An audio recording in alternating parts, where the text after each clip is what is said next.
good Tuesday morning, everyone. Hey, this week, on Inspiration for Today, we are discussing 5 values that Andy Wood, our pastor, has initiated that he wants to see in all Saddleback staff. And certainly as we hire, we're looking for these. But here's the thing. Andy didn't create anything new. He's just recognizing what the Bible 5 values that God values and feels is important. Yesterday, we talked about the importance that we value humility and that we're just grateful people to a mighty God. Today, I just want to talk about the fact that we value bold faith. Bold faith. Why would that be one?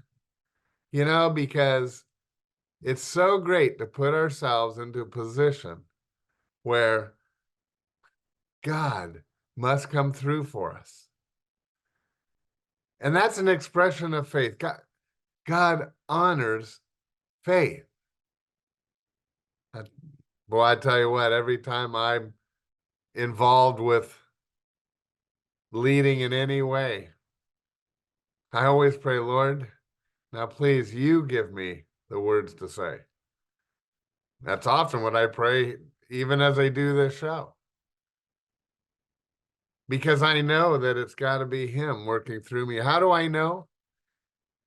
Here's our verse for the day, Ephesians 3 at verse 20, and it says, "Now all glory goes to God, who is able, through his mighty power at work within us, to accomplish infinitely more than we might ask or think."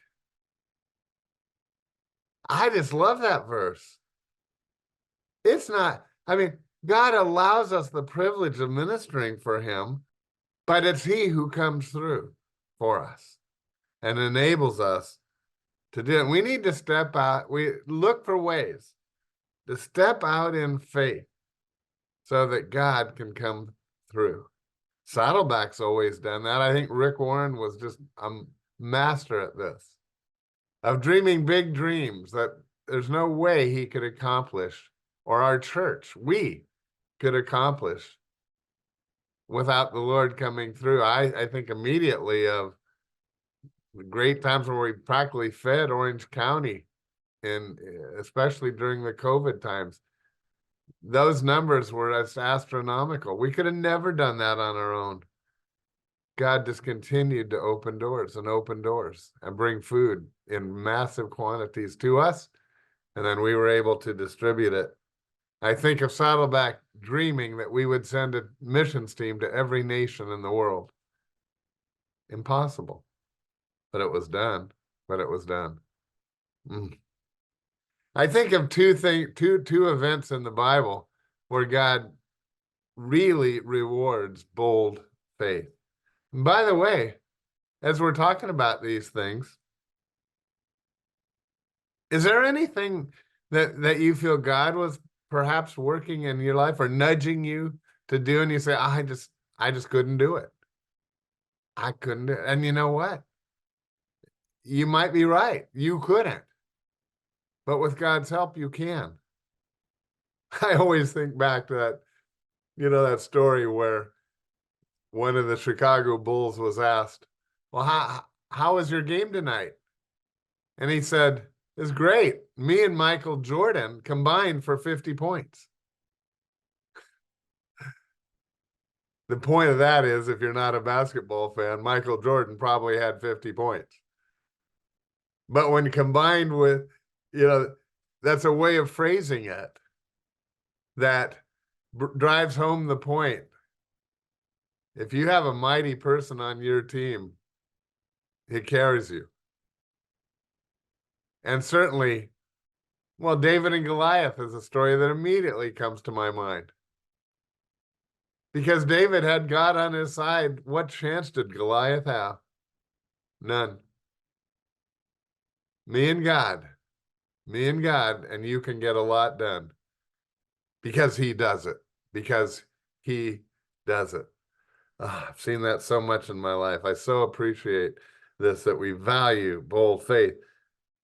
One thing that comes to mind is a Roman centurion in Luke chapter 7, and his master was sick and about to die. And so he heard that Jesus was in town, and he goes to Jesus, and he says in Luke 7, Lord, don't trouble yourselves, for I don't deserve that to have you come under my roof. That is to heal my master. And I'm not even worthy to come, but just say the word. Just say the word, the centurion says, and my servant will be healed. For I myself am a man under authority with soldiers under me, and I tell one go, and he goes, and I tell one to come, and he comes. I say to my servant, do this, and he does it. And when Jesus heard this, he was amazed at him. Turning to the crowd and following him, he said, I tell you, I have not found such great faith even in Israel. And then the men who had been sent returned to the house and found the servant well. That centurion had the faith that all that Jesus would have to do, he didn't have to come there to heal him.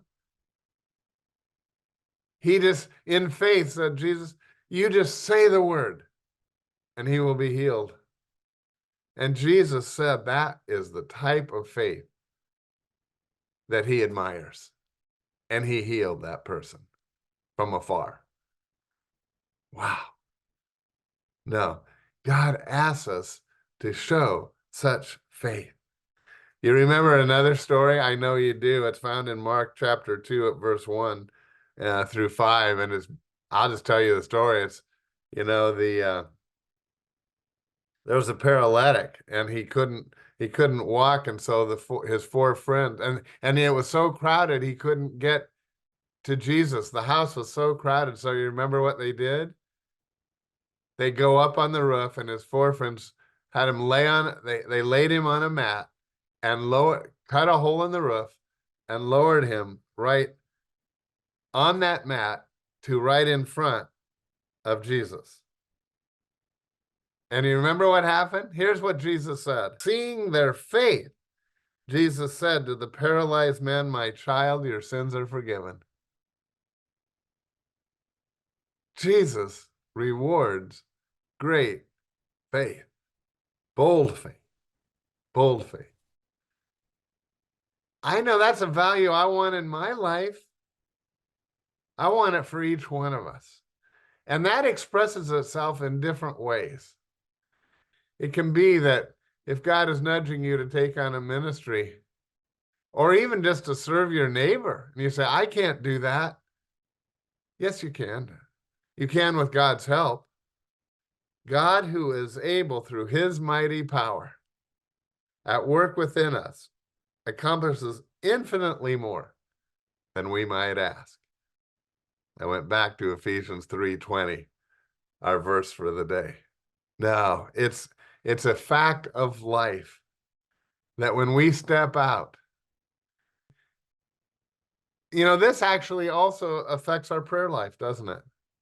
We need to pray in faith and speak to Jesus. Repeat his promises back to him. He loves that. He loves that. Now, of course, we're always praying for God's will to be done. And sometimes his will is bigger than we're even able to see. And so he answers those prayers or works in our life in different ways than we might think. But it's always accomplishing more than we can imagine. Bold faith. We're going to look at another of those important values for our life tomorrow. Please join me. See you then. Oh, come to the Father through Jesus the Son, and give